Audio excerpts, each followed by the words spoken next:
నమస్తే అండి. నా పేరు doctor DVR Reddy, senior homeo consultant in Sneha homeopathy.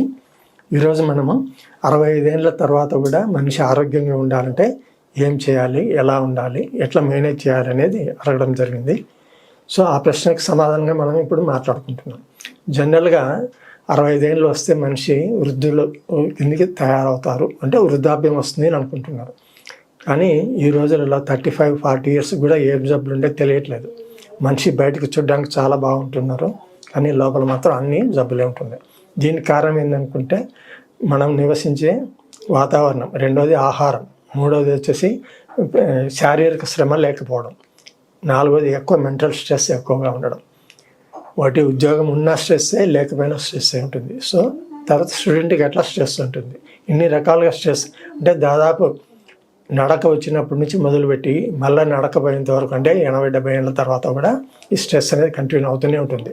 వాళ్ళ ఏజ్కి సరిపోయినంత స్ట్రెస్. కానీ ఈ రోజులలో అది డబల్ అయిపోతుంది.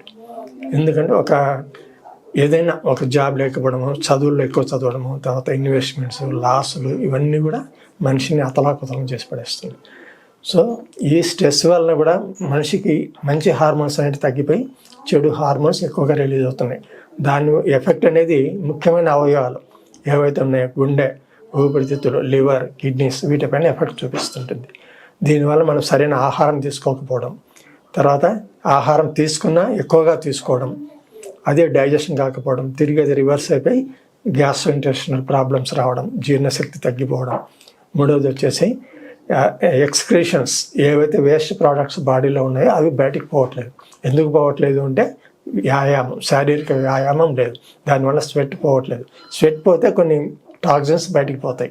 స్వెట్ లేదు, ఎక్కువ తినడం, కూర్చోవడం, ఈ సెడెంటరీ లైఫ్ అంటారు దీన్ని. ఈ విధంగా ఉండడం వల్ల జబ్బులు ఎక్కువైపోయినాయి. దానికి తోడు ఈ వాతావరణ కాలుష్యం, అన్ని కాలుష్యాలు, ఆహారంలో ఇది అడల్టరేషన్, ఫుడ్ అడల్టరేషన్ అంటే ఆహారంలో కల్తీలు ఎక్కువగా కావడం, తర్వాత గాలిలో పొల్యూషన్, నీరు పొల్యూషన్, అన్ని రకాల పొల్యూషన్స్ మనిషిని మందుల ద్వారా బతుకుతున్నాం మనం అంతే, కానీ న్యాచురల్గా బతకట్లేదు. సో ఈ మందుల ఎఫెక్ట్ అనేది తగ్గించుకొని బాడీలో మంచి ఆహారం, ఒక క్రమమైన పద్ధతిలో వ్యాయామం చేయడం, అంటే రోజు ఒక 2 కిలోమీటర్లు నడవడం, లేదా చిన్న చిన్న ఎక్సర్సైజులు, యోగా ప్రాక్టీస్ చేయడం, ఇట్లాంటివి చేయడం వల్ల కొంత చెమట అనేది, స్వెట్ అనేది పడుతుంది. దానివల్ల మలినాలు పోతాయి బయటికి. పోయినప్పుడు శరీరానికి కొంత ఎనర్జీ లెవెల్స్ పెరుగుతుంటాయి. సో ఈ విధమైన జాగ్రత్తలు తీసుకోవడం వల్ల 65 75 అయినా కూడా చాలా హ్యాపీగా, ఆనందంగా ఉండొచ్చు. కానీ కావాల్సిందల్లా ఈ 3 చాలా ఇంపార్టెంట్. సమతుల్యమైన ఆహారం, తర్వాత రెగ్యులర్ వ్యాయామం, మూడోది మంచి నిద్ర. ఈ 3 ఉంటే జబ్బులు అనేవి మనిషి దగ్గరికి రావు. నమస్తే అండి.